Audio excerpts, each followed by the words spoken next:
नमस्कार, मैं अशोक तिवारी और आप देख रहे हैं संत न्यूज। जैसे मैं आपको बता दूं कि हमारे साथ दो एक ऐसे योद्धा हैं। आपको बता दूं, सबसे पहले तो मैं बताना चाहूँगा हमारे बीच आशुतोष कुमार जी हैं और इनके बारे में यदि मैं जितना भी एक्सप्लेन करूँ बहुत ही कम। हालांकि मैं आपको बता दूं कि ब्राह्मण बिहार एकता मंच के ये संरक्षक रहे हैं और इन्होंने अपने मेहनत के बदौलत, अपने ईमानदारी और कर्मठता के बदौलत जो साफ शौकत और जो तरीके से इन्होंने चरणबद्ध तरीके से जो अपने समाज के लोगों को स्ट्रगल करने पे या जो भी इन्होंने लगातार लोगों के साथ दिया है और काफ़ी सुंदर तरीके से सारे समाज के लोगों को एकजुट कर और इन्होंने एक पार्टी का भी निर्माण कर लिया, राष्ट्रीय जनजन पार्टी।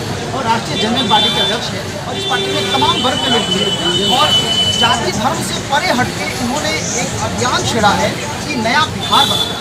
काफ़ी सुंदर तरीके से अपनी कर्मठता से, अपनी ईमानदारी से और अपने कुशल नेतृत्व में तमाम हमारे ख्याल से भोजपुर जिले के जितने भी ये बिहार, यदि बात किया जाए बिहार विधानसभा की, तो जितने भी बिहार विधानसभा में सीट है सारे सीट के साथ अब की बार आप कैंडिडेट कर रहे हैं। तो आइए हमारे बीच आशुतोष कुमार जी, जिन्होंने अपने स्ट्रगल से अभी मैं आपको बताना चाहूँगा कि शाहपुर विधानसभा में है और शाहपुर विधानसभा में ये आए हुए हैं। लगातार किसी न किसी विधानसभा में इनकी सभाएँ होती रहती है और शायद इस शाहपुर विधानसभा में एक किस चेहरे को सामने कर रहे हैं इसे हम जानेंगे। आइए बात करते हैं हमारे बीच आशुतोष कुमार जी।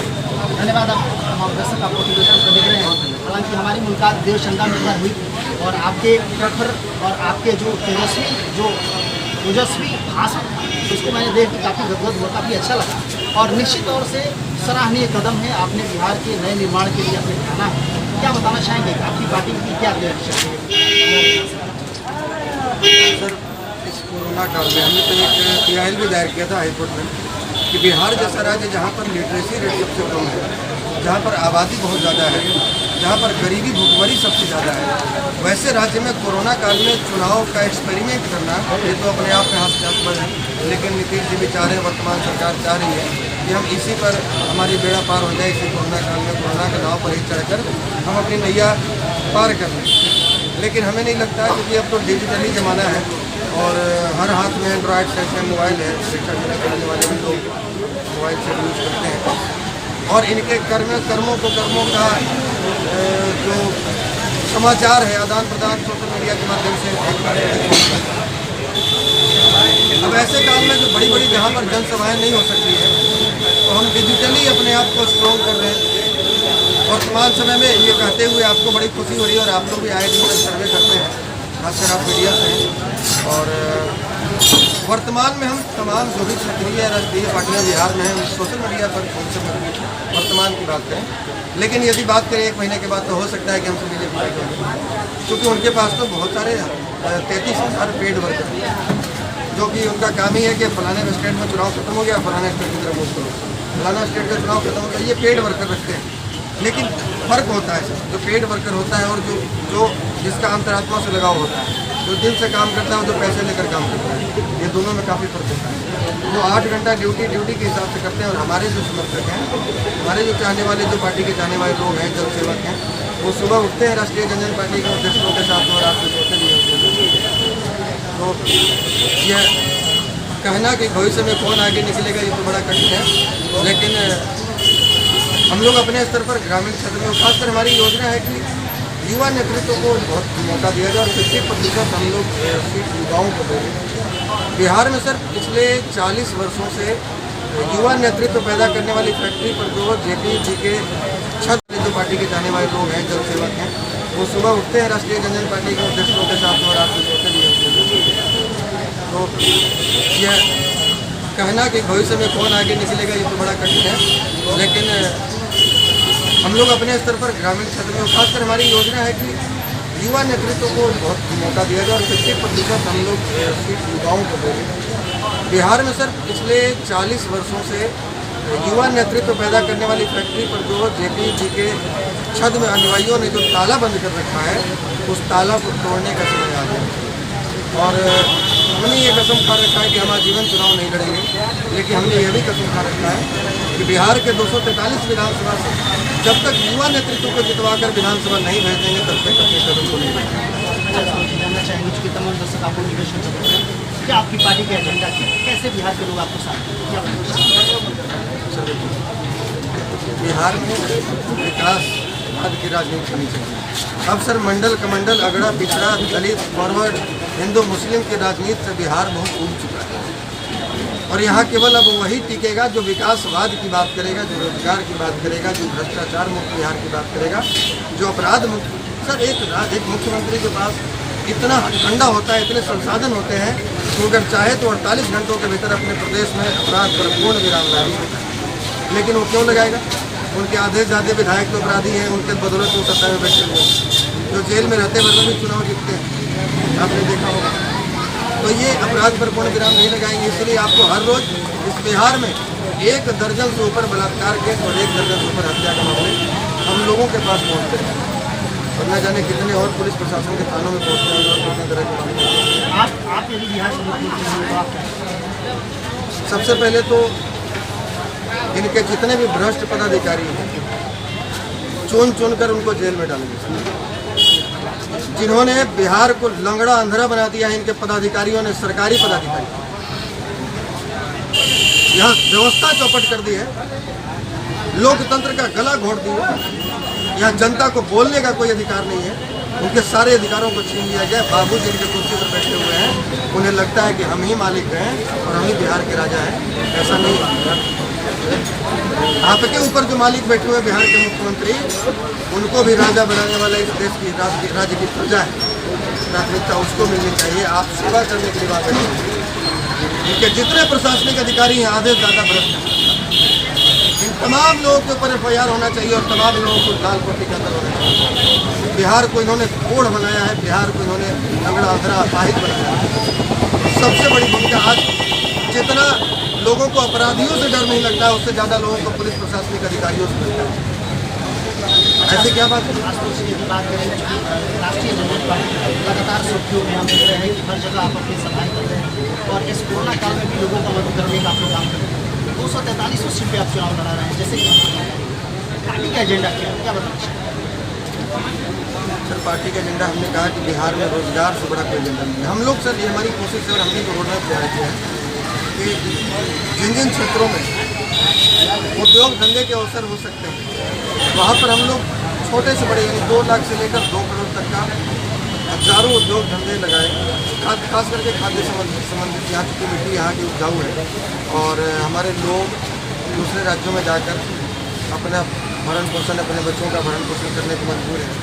तो सबसे बड़ी संदर्भ हमारे लिए है सर, हमने जो देखा इस लॉकडाउन में, नीतीश जी आए दिन बात पर मानव श्रृंखला लगाते हैं, कभी जल जीवन हरियाली को लेकर, कभी नशा मुक्ति को लेकर, कभी बाल विवाह को लेकर। हालांकि इनका एक भी मानव श्रृंखला अब तक सफल नहीं हुआ है, केवल मीडिया में सफल होता है और न ही उनका उद्देश्य सफल हुआ, उद्देश्य की प्राप्ति भी नहीं कर पाए, केवल बेवकूफ़ बनाते हैं जनता को। लेकिन प्रकृति ने इनको ऐसा तमंचा मारा इस लॉकडाउन में, इस कोरोना काल में तमिलनाडु, पंजाब, हरियाणा और दिल्ली से लेकर बिहार तक, पटना तक, बंगाल तक, भागलपुर तक, आरा तक मानव श्रृंखला लग गया। हजारों किलोमीटर लोग पैदल सड़कों पर अपने बूढ़ी माँ बाप अपने बच्चे को साथ में साइकिल से, रिक्शा से, ठेला से, ट्रेन की पटरियों पर कटते हुए, रोड पर चापा पड़ते हुए लोग जब बिहार पहुँचे तो बिहार के भभुआ बॉर्डर पर बोर्ड लगाया हुआ है कि बिहारियों का बिहार में प्रवेश कर दिया। ये इनका बिहार है। इनके साथी हैं NDA गठबंधन के प्रदेश अध्यक्ष जी BJP के। वो एक दिन बातचीत हो रही थी, वो कह रहे थे कि आशुतोष जी, नीतीश जी ने काम तो किया है ना, जनता का विश्वास हासिल किया। हमने कहा कि प्राथमिकता होती है कि जब हम चुनाव लड़े तो हमारी सरकार बने, सभी सीटों पर जीते। दूसरी प्राथमिकता होती है कि हम कम से कम 3 विधायक जीते ताकि हमको प्रादेशिक पार्टी का दर्जा मिले, या तीसरी उनकी ये होती है कि हमको कम से कम 6% वोट मिले, तब हम प्रादेशिक पार्टी का दर्जा पाएं। तो बिहार क्या बात ही 12 करोड़, 52 से 53% वोट पोल होता है सर। अब उसके हिसाब से आप 6% पोलिंग वोट का लगा लीजिए तो 24 से 25 लाख वोट होंगे चाहिए एक प्रादेशिक पार्टी का दर्जा पाने के लिए। और दूसरी बात की, तो हम किसी पार्टिकुलर 10-20 विधानसभा में चुनाव लड़ाएंगे तो हम 25 लाख वोट अचीव नहीं कर पाएंगे। यानी कि 243 सीट। एक बात और है सर कि वो केवल टारगेट अचीव करना और प्रादेशिक पार्टी का दर्जा प्राप्त कर देना मकसद नहीं है। मकसद है कि उत्तर प्रदेश के बॉर्डर से लेकर नेपाल बॉर्डर तक जो बिहार बसा हुआ है, इस पार्टी की विचारधारा, इसकी आइडियोलॉजी, इसका सिद्धांत आप शाहपुर विधानसभा में, और शाहपुर विधानसभा में हमें जहाँ तक लग रहा होगा कि आप आए हुए काफ़ी अच्छा लग रहा है। शाहपुर विधानसभा में अपना प्रत्याशी किसको? सर आपके सामने आपके सरकार महोदय से निवेदन करेंगे, कैमरा घुमाइए। हमारे युवा प्रतिनिधि हैं यहाँ। नमस्कार, मैं हरिंदर सिंह रुपुआ सिंह शाहपुर विधानसभा भावी उम्मीदवार राष्ट्रीय जनजन पार्टी से। मुखिया प्रतिनिधि भी है, पैक्स प्रतिनिधि भी है, युवा है, बदलाव की भावना इनके भीतर है और इन भ्रष्टाचारी अताताई सरकार से तंग आ चुके हैं और विधानसभा पहुंचकर इन भ्रष्टाचारियों के छाती पर मूंग दलना चाहते हैं और वैसे जुनूनी लोगों को हम लोग विधानसभा भेजना चाहते हैं। इसलिए हमने देखा कि शाहपुर विधानसभा में खासकर युवा से लेकर बुजुर्ग तक में इनके प्रति एक बड़ा क्रेज, एक अच्छा लगाव है और ये अच्छा लगा और हमें पूर्ण विश्वास है कि शाहपुर विधानसभा इनका विश्वास जताते हुए इन्हें पूर्ण बहुमत से, रिकॉर्ड मत से जितवा कर धन्यवाद, बहुत अच्छा लगा। आप लोग देख रहे थे, हमारी बात हो रही थी राष्ट्रीय जनजन पार्टी के राष्ट्रीय अध्यक्ष आशुतोष कुमार जी हैं और लगातार प्रयासरत हैं कि बिहार के 243 विधानसभा सीट पे हम अपनी पार्टी से चुनाव लड़ाएंगे। अभी शाहपुर विधानसभा में और शाहपुर विधानसभा के कैंडिडेट भी इन्होंने घोषित कर दिया है। लगातार जहां सारी पार्टियां अपनी अपनी कमर कस ली है कि अब की बार चुनाव जबरदस्त तरीके से हो, कोरोना काल में भी लोगों को लगे कि हाँ एक अनोखा चुनाव हुआ है, वहीं पे तमाम पार्टियों का जो तैयारी चल रही है उसी तरह भारतीय जनता पार्टी की भी तैयारी है। और यहाँ शाहपुर विधानसभा की यदि बात की जाए तो इन्होंने शाहपुर विधानसभा के लिए प्रत्याशी बुआ सिंह ने घोषित किया है। आइए इनसे भी जानते हैं क्या बताना चाहिए। नमस्कार, सबसे पहले स्वागत है तमाम लोग आपके प्रदेश के प्रतिनिधि। जानना चाहेंगे सिंह साहब, अब की बार राष्ट्रीय जनता पार्टी की तरफ से आप यहाँ शाहपुर विधानसभा के प्रत्याशी, क्या लगता है शाहपुर विधानसभा आपका साथ देगी? एकदम मेरी शाहपुर विधानसभा, समस्त शाहपुर विधानसभा हमारे साथ है। इसलिए साथ है, समस्त शाहपुर विधानसभा हमारे साथ है।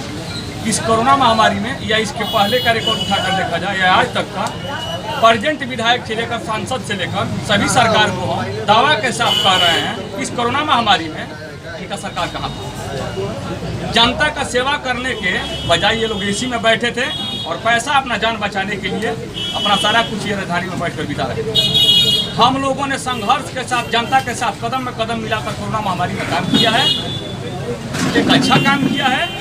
इस काम के बारे में अगर आपको जानकारी लेना है, जनता के बीच जाकर आप पूछेंगे तो आपको जानकारी जनता जी। सिंह साहब जानना चाहेंगे, यदि शाहपुर विधानसभा की जनता ने आपको साथ दिया, आपको विधायक बनाया, आप एक युवा, तो युवाओं के लिए आपने क्या सोचा है? युवाओं के लिए सबसे पहले हमने रोजगार सोचा है। बिहार में हमारे युवाओं के लिए कोई रोजगार नहीं है, या कोई कल कारखाना या कोई फैक्ट्री नहीं है।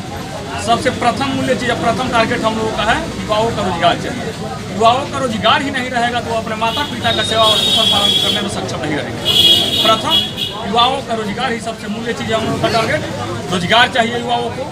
हमारे बिहार में अच्छा हॉस्पिटल नहीं है, अच्छा हॉस्पिटल चाहिए।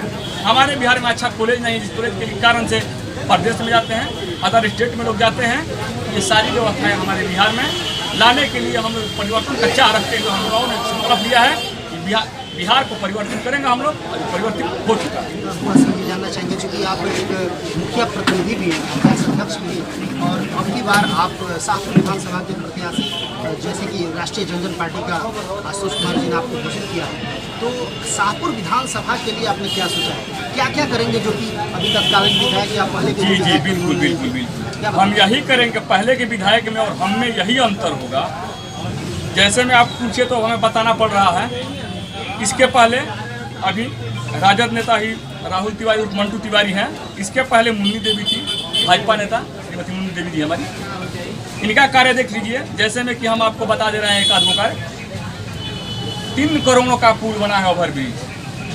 उत्तर प्रदेश से बिहार का आवागमन जो है लालू डेरा से लेकर के, यादव का जनसंख्या ज़्यादा है, 14 डेरा है, इन्हीं लोगों का यादव से ज़्यादा मतलब आवागमन है। वहाँ पुल ईश्वरपुरा में सार्वजनिक स्थल पे बनाने के बजाय ये अपने स्पेशल दरवाजे के सामने, मुन्नी देवी ने अपने घर के सामने, उस पर दिन भर में आप 24 घंटा में चेक कीजिए तो एक बाइक भी लेकर कोई नहीं गुजरता है। तो सिर्फ स्पेशल मुन्नी देवी को चलने के लिए पुल बनवाया गया है। दूसरा पुल 3 करोड़ से ऊपर, 3 करोड़ के ऊपर से ही लागत से बना हुआ है महुआर में, मुन्नी देवी के लिए ससुराल नैहर, वहाँ बनवाया गया है। एक 24 घंटा में अगर साइकिल वहाँ से गुजर जाएगी उस ओवरब्रिज से, तो आप जो बोलिए ये देखने की चीज़ है। तो एक नैहर में ओवरब्रिज उन्होंने बनवाया और एक ससुराल में बनवाया। रही बात राजद नेता मंटू तिवारी की, हमारे मंटू जी की, इनका कार्य क्या हुआ है, कि इनके बारे में हम बता देना चाहते हैं। प्रथम कार्य ये डिजिटल और वीआईपी लोगों के पास जाते हैं सीधे, गिने चुने लोग के ही पास जाते हैं शाहपुर विधानसभा में। इनसे हमारी शाहपुर की जनता तरफ है, ये जनता से पूछ सकते हैं। कार्य किए हैं, क्या कार्य किए हैं ये हमें बताएं, कौन सा कार्य किए हैं भाई?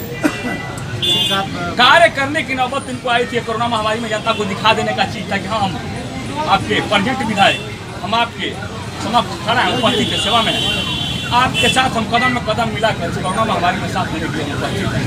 उस टाइम ये लोग कहाँ थे? उस टाइम तो बुआ सिंह थे। बुआ सिंह के अलावा इस कोरोना महामारी में अगर कोई आपको दिखा है बताइए? कोई नहीं है। धन्यवाद, बहुत अच्छा लगा। आप लोगों ने देखा राष्ट्रीय जनता पार्टी के अभी प्रत्याशी के रूप में शाहपुर विधानसभा में घोषित किए गए बुआ सिंह, और इन्होंने जो अपनी बातों को रखा कि निश्चित तौर से शाहपुर विधानसभा का कायाकल्प पलटेगा। राष्ट्रीय जनता पार्टी पूरे बिहार के 243 सीट पे आएगी और बिहार बदलने का इन लोगों ने संकल्प लिया है। और निश्चित तौर से आशुतोष सिंह एक कर्मठ ईमानदार और जुझारू नेता शुरू से ही रहे हैं, और निश्चित तौर से हमें जहाँ तक लगता है कि यदि बिहार बदलने की इन लोगों ने ठानी है तो निश्चित तौर से एक अच्छा बिहार का निर्माण होगा। बहुत बहुत धन्यवाद। दोस्त भाई